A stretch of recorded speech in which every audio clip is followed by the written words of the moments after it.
Hi guys, मैं शांतनु और इस हफ्ते मैंने देखी एक फिल्म और एक वेब शो। फिल्म है Sujit Sircar directed and Abhishek Bachchan starrer I want to talk. Film का ट्रेलर बहुत प्रॉमिसिंग लग रहा था और ट्रेलर देखने के बाद मुझे यह भी उम्मीद थी कि शायद बहुत टाइम बाद कुछ अच्छा फुल ऑफ सब्सटेंस देखने को मिलेगा। लैपटॉप भूल गया था और फिर मैंने देखा नेटफ्लिक्स पे ये काली काली आंखें का सीजन 2 2 साल पहले यानी कि 2022 में आया था ये काली काली आंखें का season 1 and I absolutely loved it. जिन्होंने उसका रिव्यू नहीं देखा है, ये रहा थंबनेल और डिस्क्रिप्शन में मैं लिंक डाल दूंगा। इन दोनों प्रोजेक्ट से मुझे बहुत होप थी। एक तरफ है सुजीत सिरकार की फिल्म और दूसरा है एक ऐसा शो जिसके सीजन 1 की लिखाई बहुत ही बेहतरीन थी, बहुत ही बढ़िया वो शो था। बट क्या ये दोनों चीजें वर्थ वॉचिंग है? क्या सुजीत सिरकार की नई फिल्म जिसमें अभिषेक बच्चन लीड है, क्या उस पे वर्थ है पैसा खर्चना थिएटर जाके? और क्या काली काली आंखों का सीजन 2 भी उतनी ही बेहतरीन तरीके से लिखा हुआ है जितना पहला सीजन था या फिर नहीं? बस इन्हीं दोनों चीजों के बारे में आज बात करेंगे ऑनेस्टली सेइंग में।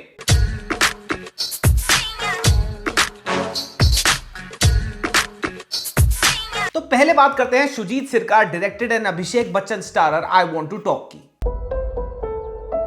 अभी कल ही मैंने अभिषेक बच्चन के करियर पे वीडियो डाली थी और मैंने उस वीडियो में दो बातें कही थी। पहली ये that Abhishek Bachchan is more suited as a lead in a content oriented film, और दूसरी ये कि ऑल्दो ये फिल्म एक थिएट्रिकल रिलीज है पर इसको जो इसका एक्चुअल ड्यू है वो ओटीटी रिलीज के बाद ही मिलेगा। और ये फिल्म देखने के बाद मुझे ये लगता है कि ये दोनों बातें तकरीबन ठीक थी। जैसा ट्रेलर को देख के लग रहा था और जैसा मैं हाईली एक्सपेक्ट कर ही रहा था, Abhishek Bachchan delivers one of the finest performances in this film of his entire career. आपके लिए मंडे हो सकता है, मेरे लिए मंडे ना हो है। अभिषेक बच्चन का कैरेक्टर होता है एक एडमैन का, यानी कि वो एक एडवर्टाइजिंग एजेंसी में काम करते होते हैं। He is a workaholic and he is proud of the fact that nothing is more important in his life than his work, not even his family. वो अपनी इकलौती बेटी के साथ भी पूरे महीने में कुछ चुनिंदा दिन ही बिताते हैं and that fact also does not seem to bother him a lot. आप pizza place. You don't know me.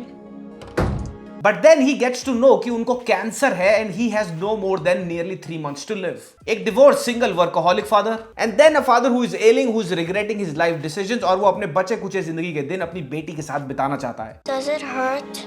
थोड़ा सा। Every emotion that this film takes you through, Abhishek Bachchan उसमें जान भर देते हैं। Nearly 20 surgeries all over his body और इसी के साथ consistent suicidal thoughts। इनका कैरेक्टर बहुत सारी चीजों से डील करता है फिल्म के अंदर और हर इमोशन को, हर अप को, हर डाउन को इतने बेहतरीन तरीके से पोर्ट्रे किया है अभिषेक बच्चन ने कि इस पिक्चर में इनकी एक्टिंग एक मास्टर क्लास होनी चाहिए। मैंने तुम्हें थेरेपी सेशंस के बारे में बताया थे, तुम जा रहे हो वहां? और खाली अभिषेक ही नहीं, every cast member in the film does outstandingly throughout the film. Ahilya Bamroo जो एक इंस्टाग्राम पे इन्फ्लुएंसर भी हैं, आपने उनको देखा भी होगा, उनकी परफॉर्मेंस फिल्म के अंदर is probably one of the finest performances by a newcomer I have recently seen. Riya pregnant है क्या? जॉनी लीवर को बहुत लंबे टाइम के बाद अब एक बहुत अलग अंदाज में देखेंगे and somehow it's very wholesome. तो हॉस्पिटल के बाजू में एक ले लेना घर, एक व्हीलचेयर ले ले, आया जूम गया। सुजीत सिरकार के बारे में इंडस्ट्री में एक चीज बहुत पॉपुलर है that he never hires an actor who can not deliver his script और हिज विजन। और इस फिल्म की कास्ट और उनकी परफॉर्मेंस देख के ये बात बहुत अच्छी तरह प्रूव हो जाती है। बहुत सारे शॉट्स में अभिषेक बच्चन आंखों से एक्टिंग करते हैं, बोल नहीं पाते, he is in a lot of pain. उनको अपनी आंखों से कन्वे करना पड़ता है कि वो क्या करना चाहते हैं। He is not able to move.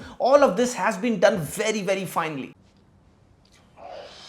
लेकिन वेरी सरप्राइजिंगली इस फिल्म की सबसे कमजोर कड़ी खुद सुजीत सिरकार हैं। फिल्म की कहानी ऑल्दो एक रियल लाइफ इंसिडेंट पे आधारित है, लेकिन फिल्म की कहानी जितनी ड्रामेटाइज हो सकती थी, जितना आपको रुला सकती थी, वो उतना नहीं रुलाएगी, उतना हार्ड हिट नहीं करेगी। सुजीत सिरकार का जो स्टोरी टेलिंग मैजिक हमने देखा था पीकू, अक्टूबर और सरदार उधम में, जो आपको अब्सॉर्ब कर लेता है, you feel like a part of the film and you do not want to leave your seat, वो इस फिल्म में सैडली नहीं है। अभिषेक बच्चन के कैरेक्टर के वाइफ के कैरेक्टर को एक्सप्लोर करा जा सकता था मेरे हिसाब से, लेकिन वो आपको सिर्फ एक डिवोर्स सेटलमेंट के रोल में दिखेंगे और वो भी बहुत छोटे से स्क्रीन टाइम के लिए। Johnny Lever in a non comedic role is an absolute gem, और जितना भी स्क्रीन स्पेस उनको मिला है फिल्म में वो काफी होलसम है, लेकिन most of his talent goes to waste. कहानी बीच बीच में इतनी फ्लैट, नरेशन इतनी फ्लैट और इतनी लिनियर हो जाती है कि आपका पेशेंस टेस्ट करने लग जाएगी।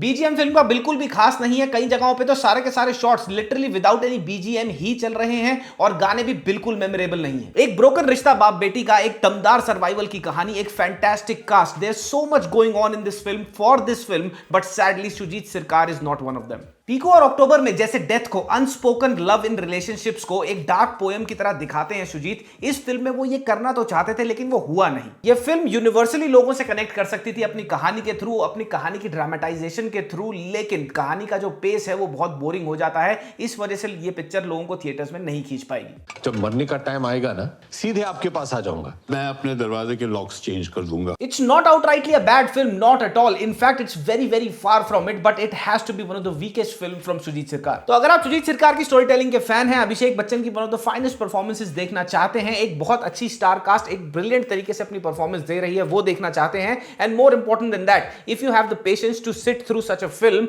ये फिल्म आपके लिए है। आप थिएटर पे जा सकते हैं, नहीं तो जैसे मैंने कहा था ओटीटी पे जब ये रिलीज होगी, इसको अपना एक्चुअल ड्यू, एक्चुअल आईबॉल्स तभी मिलेंगी। ये काली काली आंखें का रिव्यू शुरू करने से पहले एक बार आपको रिमाइंड कर देता हूं और बता देता हूं कि पॉडकास्ट जो हमने कल रिलीज किया था रफ्तार और इक्का पाजी के साथ, उसने आग लगा रखी है इंस्टाग्राम में, देसी हिप हॉप में और यूट्यूब पर। अगर आपने नहीं देखा है जाके चेकआउट करो, वीकेंड है, पूरा सुनो और ये देखो उसका टीजर। वो जाती है रात को नहाने के लिए, भाई खोलती है ऐसे पड़ा हुआ भाई ड्रैकुला, ऐसे ऐसे आंख खोली, मैं ट्रोमा में था, मैं 3 दिन नहीं सो पाया भाई उसे देख के। सांबरी ब्रो, लोग कहते थे कि सांबरी देखने गए लोगों को हार्ट अटैक आ गया, पर मैं तुम्हें चुनता हूँ, मैं तुम्हें चुनता हूँ। तो म्यूजिक में पोकेमॉन चल रहा है अभी ब्रो, यही है illuminati. Copy paste, copy paste. हमारा क्या फ्लेक्स है ना, क्या फ्लेक्स है भाई, क्या फ्लेक्स है ना, क्या फ्लेक्स है? Copy paste. तू पागल है क्या? जाके दही नहीं ला पा रहा? नहीं ब्रो, मेरे पे नहीं है। अरे मैंने रोस्ट किया था ना उन्हें। अरे भाई तू बख्श दिया कर किसी को तो। लेकिन अब जाते जाते एक बार बताइए तो माफिया मुंडीर का क्या हुआ है? अबे यार माफिया मुंडीर का बढ़िया ही हुआ। Copy paste.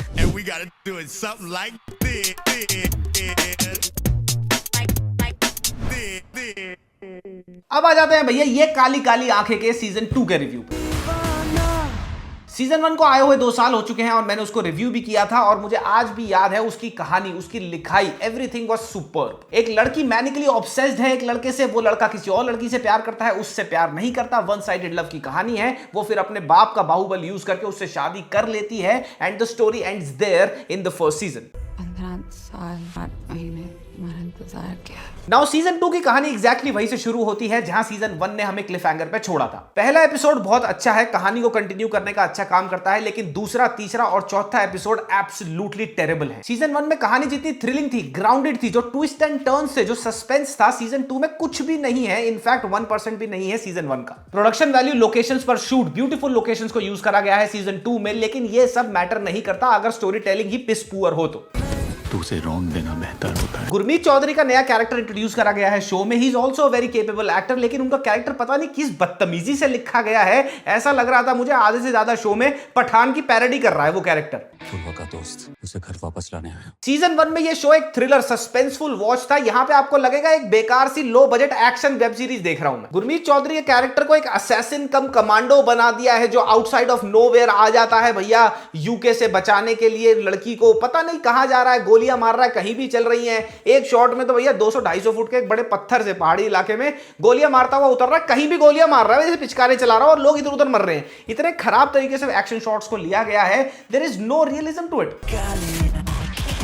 आंचल सिंह का कैरेक्टर यानी कि पूर्वा अवस्थी सीजन 1 का हाईलाइट था। उसकी ऑब्सेशन को इतनी अच्छी तरह दिखाया गया था that you would be hating that woman through out season 1। Season 2 में उसको बिल्कुल अंडर यूटिलाइज करा हुआ।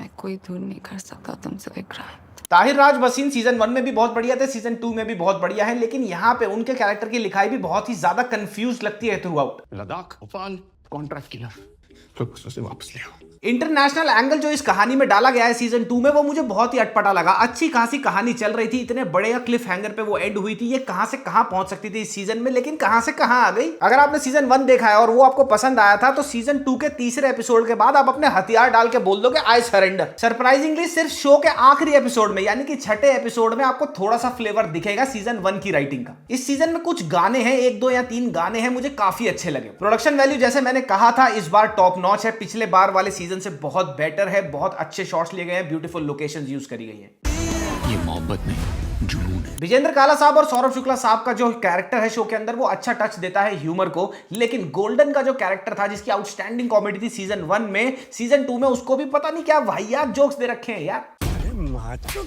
लिटरली इस शो से मुझे बहुत एक्सपेक्टेशन थी। सीजन 1 2022 का one of the best shows था उस साल का। ओवरऑल मेरे होप्स पे तो हक दिया इस शो ने। तुम्हारे को देखना है तो देख लेना, मैं कोई बहुत हार्ड एंड फास्ट रेकमेंड नहीं करूंगा। सीजन 1 अगर जिसने नहीं देखा पहले उसको देख लेना, वो देखना जरूरी है सीजन 2 समझने के लिए। तो ये था मेरा review of I want to talk और ये काली काली आंखें सीजन 2 का। नेक्स्ट वीडियो जो आ रहा है वो आ रहा है बिग बॉस का रोस्ट। तुम्हें क्या लगा मैं भूल गया? बिग बॉस का रोस्ट भी आएगा और उसमें जो आजकल महिलाएं आई हुई हैं, जो ओनली फैंस खोला है बिग बॉस ने नया, उस ओनली फैंस में भी चलेंगे। अगले हफ्ते हफ्ते चलेंगे, तब तक के लिए मामा मियां लजानिया पप्पी bye bye. Honestly saying podcast को लाइक सब्सक्राइब शेयर करना मत भूलना।